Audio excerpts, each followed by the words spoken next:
Ukraine ਦੇ ਵਿੱਚ ਜੰਗ ਕਰਕੇ ਤਬਾਹੀ ਦਾ ਮੰਜ਼ਰ ਲਗਾਤਾਰ ਜਾਰੀ ਹੈ। ਭਿਆਨਕ ਤਸਵੀਰਾਂ ਸਾਹਮਣੇ ਆ ਰਹੀਆਂ ਨੇ। 13 ਦਿਨ ਹੋ ਗਏ ਨੇ ਲਗਾਤਾਰ ਯੂਕਰੇਨ ਦੇ ਵਿੱਚ ਲੋਕ ਖੌਫ ਦੇ ਸਾਏ ਹੇਠ ਨੇ। ਲੱਖਾਂ ਲੋਕ ਆਪਣਾ ਘਰ ਛੱਡ ਯੂਕਰੇਨ ਛੱਡ ਹੋਰ ਮੁਲਕਾਂ ਦੇ ਵਿੱਚ ਜਾ ਪਹੁੰਚੇ ਨੇ ਤੇ ਭਾਰਤ ਦੇ ਲਈ ਵੀ ਫਿਕਰ ਵਾਲੀ ਗੱਲ ਹੈ ਕਿਉਂਕਿ ਅਜੇ ਵੀ ਕਈ ਵਿਦਿਆਰਥੀ ਯੂਕਰੇਨ ਦੇ ਵਿੱਚ ਫਸੇ ਹੋਏ ਨੇ। ਹਾਲਾਂਕਿ ਭਾਰਤ ਸਰਕਾਰ ਨੇ ਦਾਅਵਾ ਕੀਤਾ ਹੈ ਕਿ ਹਜ਼ਾਰਾਂ ਦੀ ਗਿਣਤੀ ਦੇ ਵਿੱਚ ਵਿਦਿਆਰਥੀਆਂ ਨੂੰ ਵਾਪਸ ਭਾਰਤ ਲਿਆਂਦਾ ਜਾ ਚੁੱਕਿਆ ਹੈ।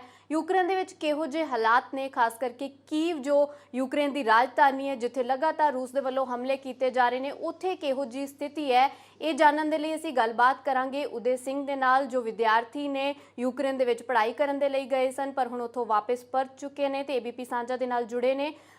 ਉਦੇ ਸਿੰਘ, ਸਭ ਤੋਂ ਪਹਿਲਾਂ ਤੁਹਾਨੂੰ ਤੇ ਇਹੀ ਪੁੱਛਾਂਗੇ ਕਿ ਕਿਵੇਂ ਤੁਸੀਂ ਵਾਪਸ ਪਰਤੇ, ਕਿਹੋ ਜਿਹਾ ਮਹਿਸੂਸ ਕਰ ਰਹੇ ਹੋ, ਕਿਵੇਂ ਤੁਹਾਡੇ तक मदद पहुंची? मैम स्टार्टिंग में तो जब हम वहाँ पहुंचे तो हमने मैसेज की थी।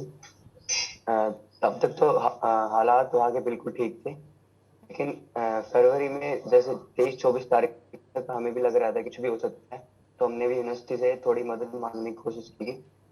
यहाँ के हालात ठीक नहीं लग रहे तो हम इंडिया जाना चाहते हैं।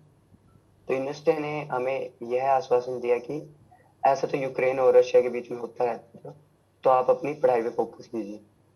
लेकिन 24 तारीख को सुबह जब कीव के बोरिसविल पर बम पड़ा तो उसके बाद दहशत का माहौल हो गया था और सभी हड़बड़ा गए थे।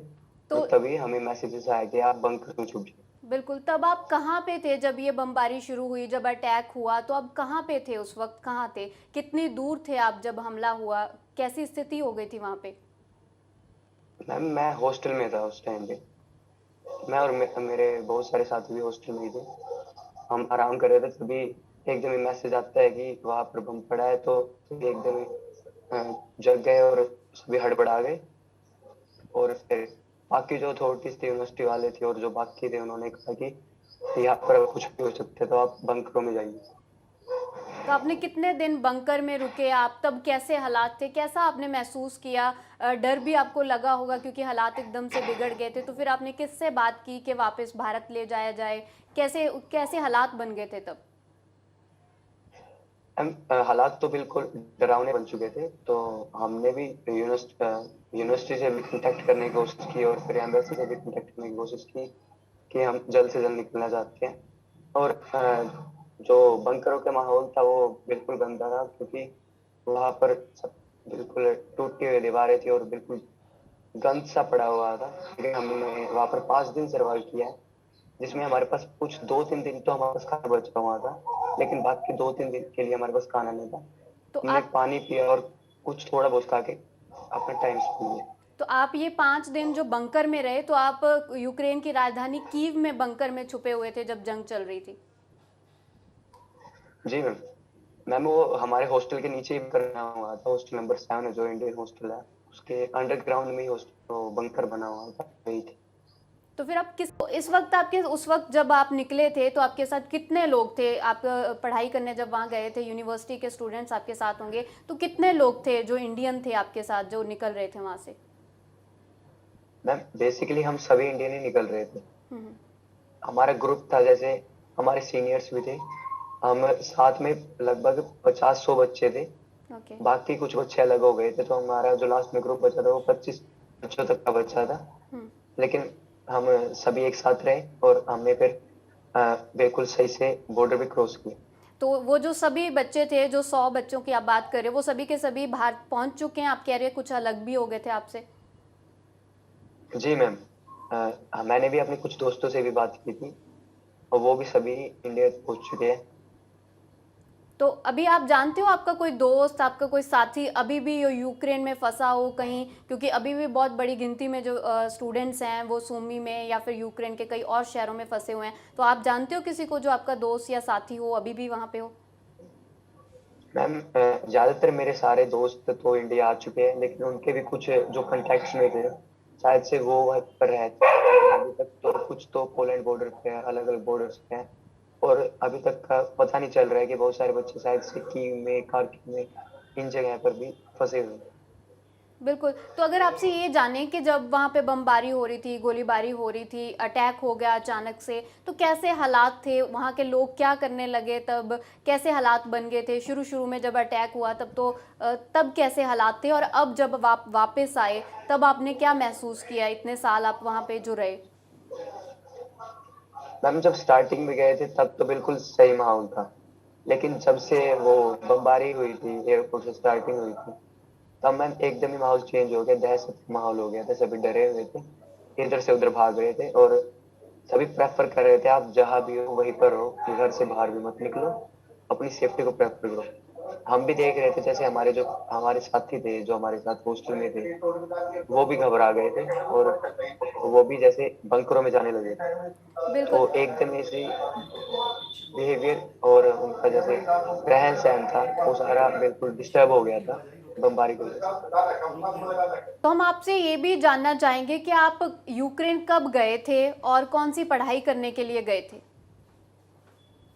मैं 1 दिसंबर को यूक्रेन गया था एमबीबीएस की स्टडी करने के लिए। स्पेशली बोगोमोल्स यूनिवर्सिटी में गया था जो कि कीव में थी। तो अभी तो आपको थोड़ा ही वक़्त हुआ था वहाँ गए हुए, तो आपने यूक्रेन ही क्यों चुना? इंडिया में आपने पढ़ाई करने की बजाय यूक्रेन को क्यों तवज्जो दी? मैम एक तो इन्वायरमेंट भी मिलता है और जैसे कि यूक्रेन में है, यूक्रेन स्पेसिफिकली एमबीबीएस के लिए जाना जाता है। वहाँ कॉस्ट इफेक्टिव स्टडी भी है और वैसे स्टार्टिंग में माहौल भी बड़ा अच्छा है। तो आपको लेकिन भारत इंडिया में मैम इतनी बिल्कुल, बिल्कुल। इंडिया में जैसे हम नीट का एग्जाम देते हैं तो उसमें इतनी सीट्स नहीं मिल पाती कि जैसे हमें अपना प्रेफर्ड कोई यूनिवर्सिटी या कॉलेज मिल सके। तो इसलिए हमने प्रेफर किया कि हम यूक्रेन जाए और वहां से स्टडी करते। बिल्कुल, अब हालात ख़राब हो गए हैं तो आपको चिंता भी इस बात की होगी कि आगे आपकी जो एजुकेशन है उसका क्या होगा, आपकी डिग्री का क्या होगा? तो आपको क्या लग रहा है अब क्या फ्यूचर होगा? मैम अभी तक तो लग तो रहा है कि कुछ ना मैनेज तो करेंगे यूनिवर्सिटी वाले भी, क्योंकि कुछ दिन पहले भी यूनिवर्सिटी वालों ने हमें मैसेज किया था कि आपकी तो स्टडी डिस्टर्ब नहीं होगी, आपको 10 तारीख से शायद से हमारी ऑनलाइन क्लासेस भी कंटिन्यू हो सकती है। लेकिन ज्यादातर प्रॉब्लम तो हमारे सीनियर्स को आ रही है, क्योंकि कुछ फिफ्थ में थे, कुछ सिक्स ईयर्स में थे जो बिल्कुल। फिनिश करने वाले थे। उनके लिए अभी तो कोई भी ऑफिशियल न्यूज नहीं आई। बिल्कुल। ऑनलाइन पढ़ाई की आप बात कर रहे हैं, तो आप भारत सरकार से क्या आपको उम्मीद है कि वो आपकी एजुकेशन में क्या मदद कर सकते हैं? मैम ऑनलाइन के नजरिए से हम ये कह सकते हैं कि जो भारत सरकार है कि हमारे जो इंडिया में है ज्यादा से ज्यादा सीट्स भी इंक्रीज कर सकते हैं और ज्यादा यूनिवर्सिटीज भी या कॉलेजेस भी सेटअप कर सकते हैं, जिससे जो बच्चे बाहर जाके स्टडी कर रहे हैं एमबीबीएस को बाहर ना जाना पड़े और उनको यही अच्छी एजुकेशन मिल सके।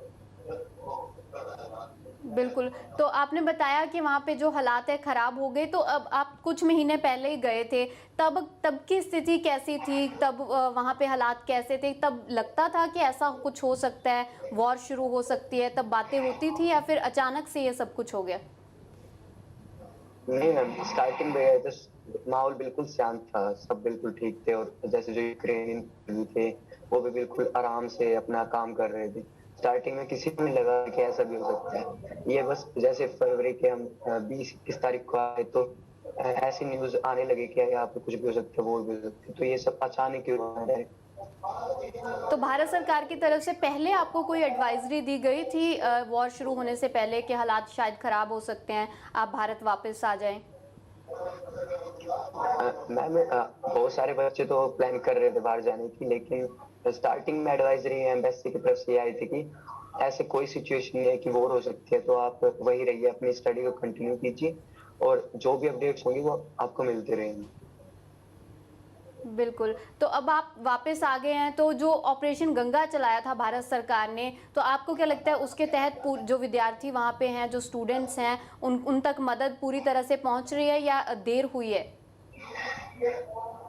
मैम भारत सरकार तो अपनी ओर से पूरा बेस्ट दे रही है, क्योंकि टीम के अंदर तो ऐसी मदद या यूपी के अंदर मदद नहीं पहुंची, लेकिन जब हमने बॉर्डर क्रॉस किया तो भारत सरकार ने और जो भी एम्बेसी है उन्होंने अपना पूरा सपोर्ट दिखाया और उन्होंने पूरी कोशिश की है कि जल्द से जल्द बच्चों को सेफली उनके घर तक पहुंचाएं।